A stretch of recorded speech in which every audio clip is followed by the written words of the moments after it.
Ya, assalamualaikum warahmatullahi wabarakatuh. Balik lagi bersama saya di channel Jago Neon. Oke guys, alhamdulillah pada kesempatan yang baik ini saya masih dalam keadaan sehat dan semoga teman-teman di rumah pun sekeluarga selalu dalam keadaan yang sehat. Amin, amin ya robbal alamin.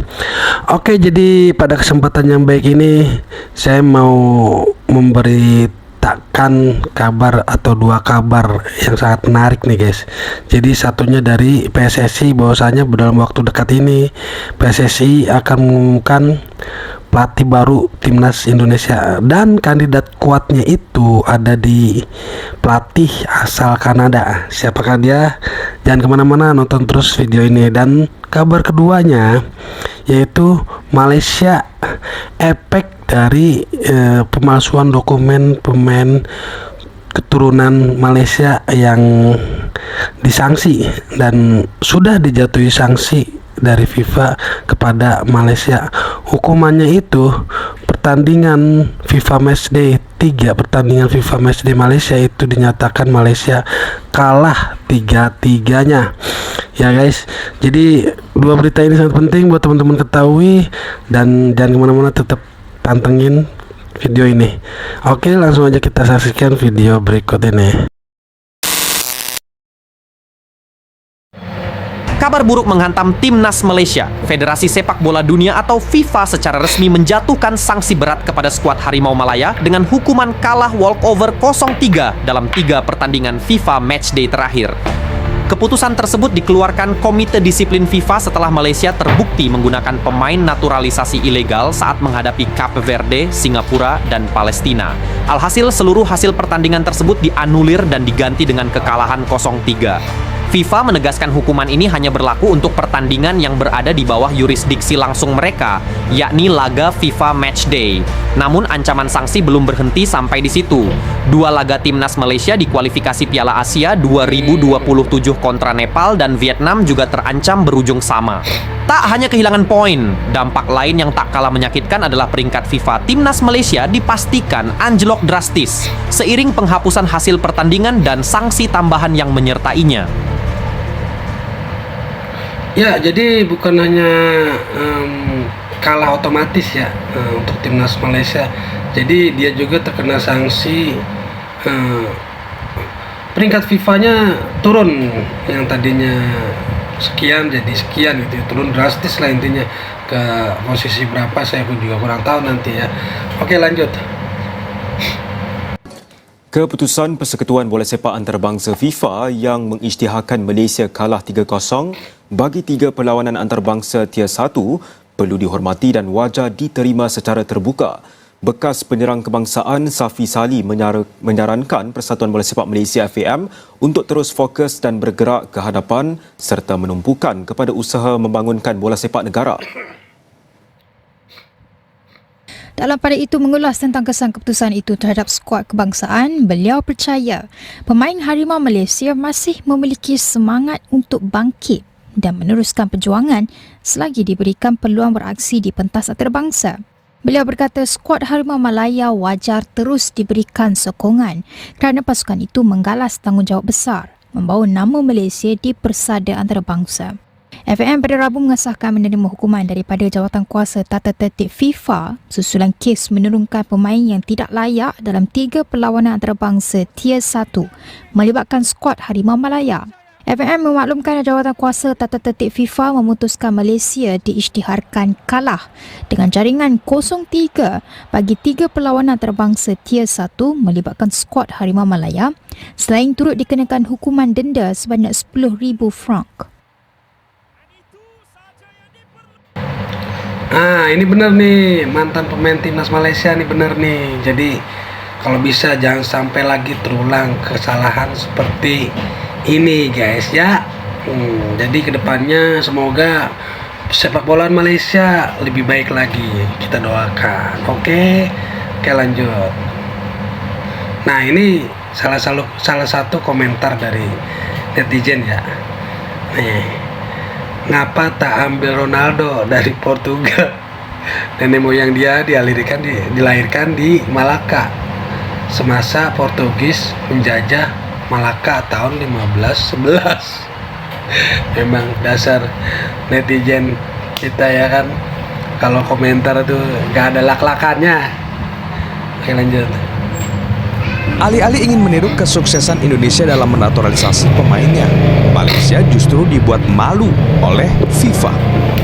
Dalam pernyataan resmi Badan Yudisial FIFA Jumat malam, Federasi Sepak Bola Malaysia atau FAM terbukti menggunakan dokumen palsu dalam proses 7 pemain naturalisasi.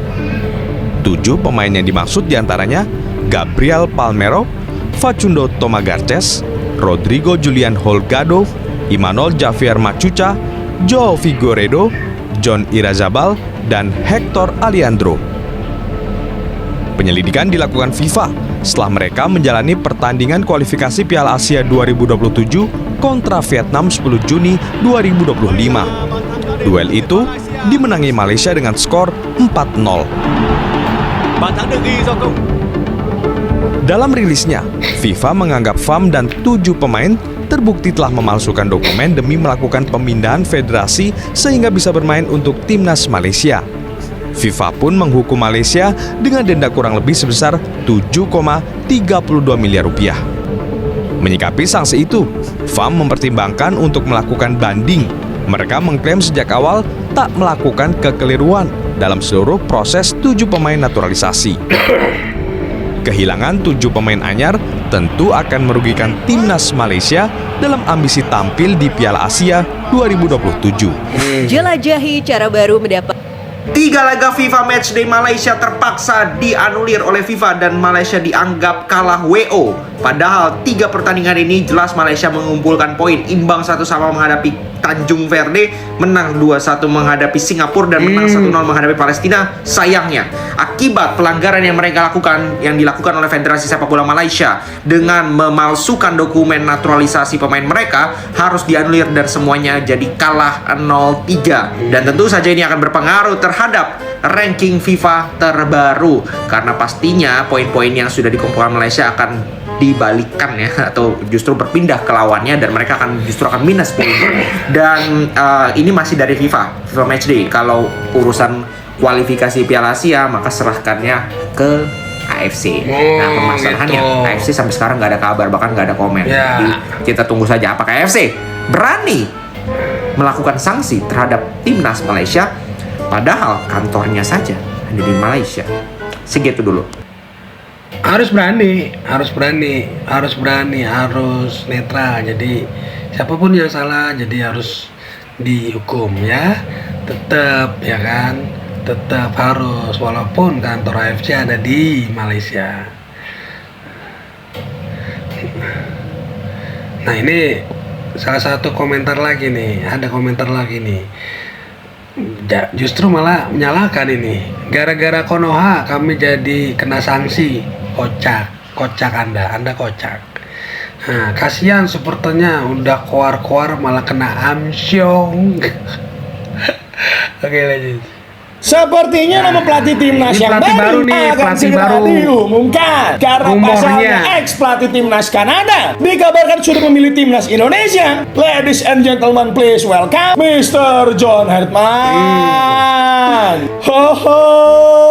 Ya, jadi kabar yang paling paling kuat itu kabarnya ke si pelatih asal Kanada ini, guys, John Hartman. Ya, tapi kita nggak tahu juga nanti ya. Yang pasti keputusan tetap ada di ketum Pak Erick Thohir, siapa pelatihnya yang bakal menangani timnas Indonesia ke depannya lebih baik lagi. Oke, lanjut. Selamat datang ya Pak Hartman di pekerjaan paling berbahaya di dunia ini.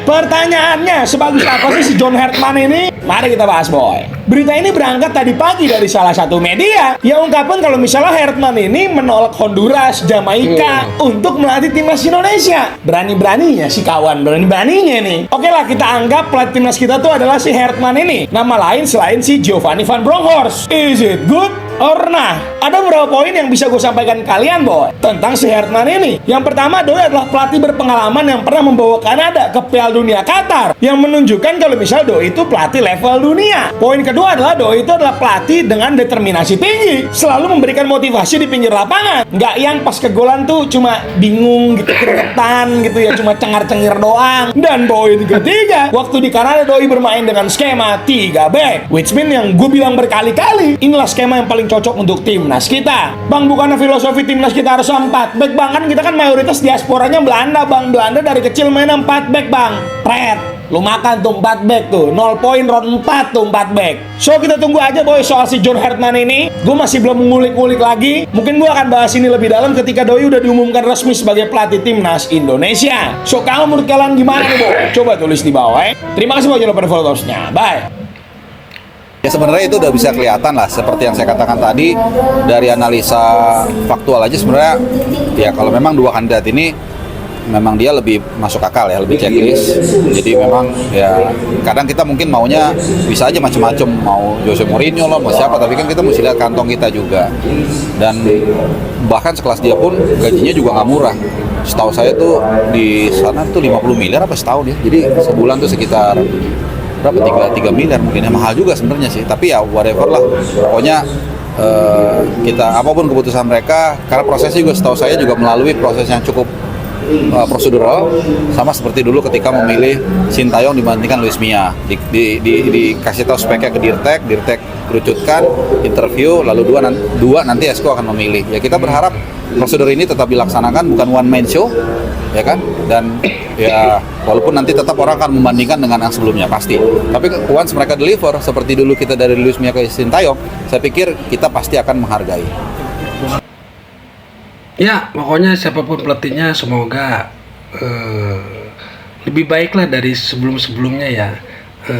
Pelatih kita ini semoga bisa membawa timnas kita lebih baik lah pokoknya ke depannya. Intinya itu sih bisa ya.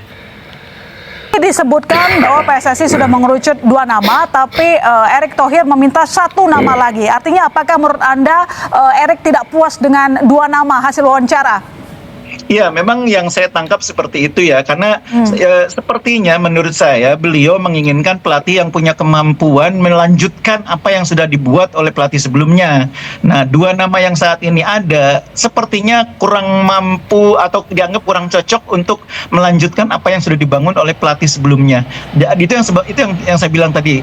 Kita sebetulnya butuh pelatih yang punya background paham sepak bola Indonesia atau punya background kedekatan dengan Indonesia. Itu akan lebih membantu sebetulnya. Cuma kan memang di antara 2 nama yang saat ini beredar, kebetulan belum ada yang seperti itu. Makanya mungkin karena itu Ketua Umum meminta calon ketiga.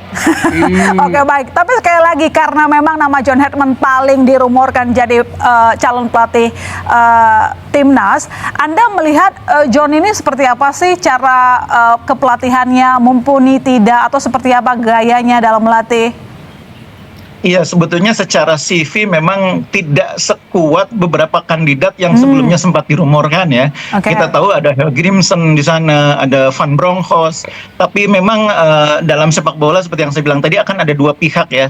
2 pihak yang akan bekerja sama dan dua-duanya tentu punya kebutuhan dan standar masing-masing. Nah, tampaknya standar yang dimiliki oleh nama-nama yang sempat beredar itu ternyata tidak pas dengan apa yang dimiliki oleh standar yang dimiliki oleh federasi, makanya nggak ketemu, sehingga akhirnya muncul nama Hertman ini salah satunya ya. Oke, baik, kita berharap calon pelatih timnas adalah yang terbaik untuk tim. Ya, mudah-mudahan aja ya kan. Jadi siapapun pelatihnya lah, kalau menurut saya pribadi ya, moga aja